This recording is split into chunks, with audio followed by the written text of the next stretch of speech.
తినడం కూడా ఓ పండగే. మొరాకో మరి మాకో? పూర్తి వివరాలకు చదవండి రేపటి సాక్షి దినపత్రిక. వెంకటరామరెడ్డి గారు, మొత్తం కేసుకు సంబంధించి 2 రోజుల నుంచి 4 రోజుల నుంచి కాయిన్కి ఒకవైపే చూస్తూ వచ్చాం. ఇప్పుడు కాయిన్కి రెండో వైపు చూపించే ప్రయత్నం నేను చేశాను. అసలు ఏంటి ఈ కేసు ఏంటి? ఆమెను తీసుకొచ్చి చంద్రబాబు ఈ సమాజానికి, రాష్ట్రానికి అసలు ఏం చెప్పాలనుకుంటున్నారు? దీని వెనుక మళ్ళీ పారిశ్రామికవేత్తల్ని బెదిరించి, ఆమెను చూపించి, మీ పైన ఆమె కేసులు ఉన్నాయి అని బెదిరించి ఒక దందా నడిపే కుట్ర ఏమన్నా ఉందేమో అనే అనుమానాలు కూడా వస్తున్నాయి ఈరోజు.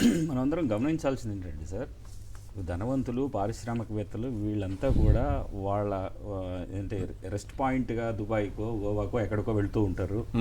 వాళ్ళకి కొన్ని పార్టీలు, లేకపోతే కొంతమంది బ్రోకర్స్ అనండి, లేకపోతే వాళ్ళ ఏజెంట్స్ అనండి, వీళ్ళకి కావాల్సినటువంటి ఉమన్ని, మిగతా సప్లై జరుగుతుందనేది మాత్రం మనం వింటున్నటువంటి కథనం. తర్వాత మనకు కొందరు ప్రజలు చెప్తున్నటువంటి, కొందరు ఫ్రెండ్స్ చెప్తున్నటువంటి నిజాలు. ఓకే, ఇతను అదే విధంగా ఎక్కడో ట్రాప్ అయి ఉంటాడు ఆమెతో. ఆయన చెప్తున్నాడు కదా, కామన్గా ఒక చోట పరిచయం అయ్యాడు ఒక ఫ్రెండ్ ద్వారా అని.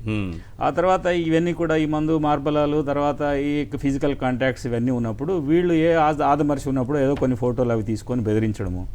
వీళ్ళకి ఈ ధనవంతులు, బిజినెస్ పీపుల్కి ఆల్రెడీ ఫ్యామిలీస్ ఉంటాయి, పిల్లలు ఉంటారు, వాళ్ళు భయపడిపోయి వీళ్ళని ఎక్స్ట్రాక్ట్ చేసి డబ్బులు వసూలు చేయడం, ఇవన్నీ జరుగుతున్నటువంటి సంఘటనలే. ఓకే, అయితే ఇతను ఎక్కువ కాలం ఆమెతో గడిపినట్టున్నాడు, ఇతని ఫ్యామిలీ కూడా పాడైంది.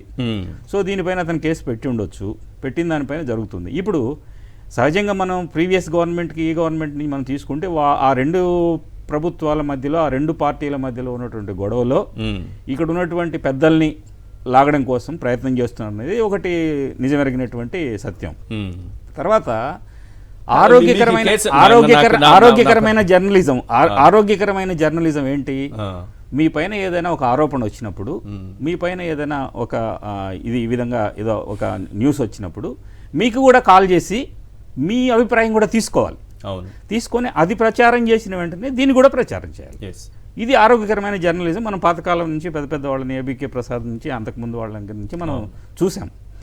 దీన్ని ఎందుకు తప్పుతున్నారు? తర్వాత ఇక్కడ పోలీసుల కంటే ముందు నుంచే వేరే ఛానల్స్లో, లేకపోతే మీడియా ఛానల్స్లో, సోషల్ మీడియాలో విపరీతమైనటువంటి ఇవి వస్తున్నాయి.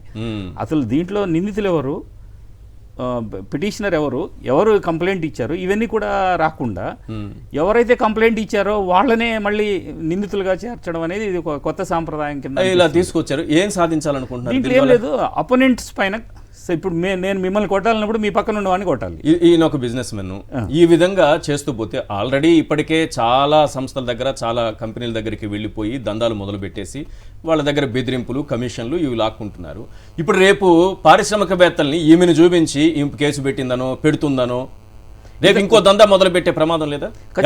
పారిశ్రామికవేత్తలు ఎవరైనా ఒక్కడే కాదు కదా, ఇంకా చంద్రబాబు ఆమెను తీసుకొచ్చి రాష్ట్రానికి ఏం చూపించాలనుకుంటున్నారు? ఇక్కడ ఏంటంటే ఏం చేయాలనుకుంటున్నారు? ఒక సింగిల్ టార్గెటెడ్ గా వెళ్తున్నారు ఇక్కడ. ఆ సింగిల్ టార్గెట్ లో అవతల పార్టీలో ఉన్నటువంటి ఫస్ట్, సెకండ్, థర్డ్, ఫోర్త్ ఒక 4-5 పెట్టుకొని వాళ్ళని టార్గెట్ చేసుకుంటూ పోయినప్పుడు ఏ విధంగా అయితే బాగుంటుంది అనేది కొంతమంది సలహాలు ఇస్తూ ఉండొచ్చు. ఆ సలహా ప్రకారం ఈ విధంగా వెళితే బాగుంటుంది అనే దాంట్లో ఈ ప్రభుత్వం కూడా తప్పటడుగు వేస్తుందేమో అనేది నాకు అనిపిస్తుంది. ఖచ్చితంగా దీంట్లో ఈ హనీ ట్రాపింగ్ అనేవి ఖచ్చితంగా అన్ని చోట్ల జరుగుతాయి. చాలామంది ఇప్పుడున్నటువంటి ప్రభుత్వంలో వాళ్ళు కూడా చాలామంది హనీ ట్రాప్కి గురైన వాళ్ళు కూడా తప్పకుండా ఉంటారు. దీన్ని అంత సీరియస్గా ఇది చేసి వాళ్ళు అంటే అవతల వైపు ఉన్నటువంటి పార్టీలో ఉన్నటువంటి వాళ్ళని, అంతకుముందు ప్రభుత్వంలో ఉన్నటువంటి సజ్జల లాంటి వాళ్ళని టార్గెట్ చేస్తే ఇది ఎంతవరకు వీళ్ళు సక్సెస్ అవుతారనే దాంట్లో ఒక వ్యక్తి హనీ ట్రాప్కి చిక్కున్నారు సార్. ఆ అమ్మాయికి హనీ ట్రాప్ చేసి సంపాదించడం ఒక హాబీ, లేకపోతే అదే తన ప్రొఫెషన్, ఏదో చేసుకుంటుంది. ఇది వాళ్ళిద్దరు వ్యక్తిగత అంశాలు. అతను ఇబ్బందులు పడ్డారు, అని పోగొట్టుకున్నారు, పోలీస్ స్టేషన్కి వెళ్ళారు. ఇప్పుడు అలాంటి కేసుని తీసుకొచ్చి ఈ రాష్ట్రంలో ఇదే చాలా ప్రధానమైంది, ఏది ముఖ్యమంత్రితో సహా ఇది చాలా ప్రధానమైన అంశం అని ఒకరిని చూపించి ఏం చెప్పాలి? వాళ్ళిద్దరు వ్యక్తిగత అంశంగా దీన్ని చూడాలి.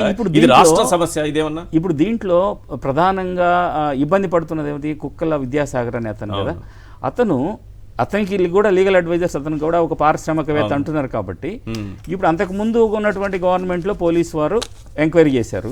ఇప్పుడు పోలీసు వారు దానికి డిఫరెంట్గా ఎంక్వైరీకి స్టార్ట్ చేశారు.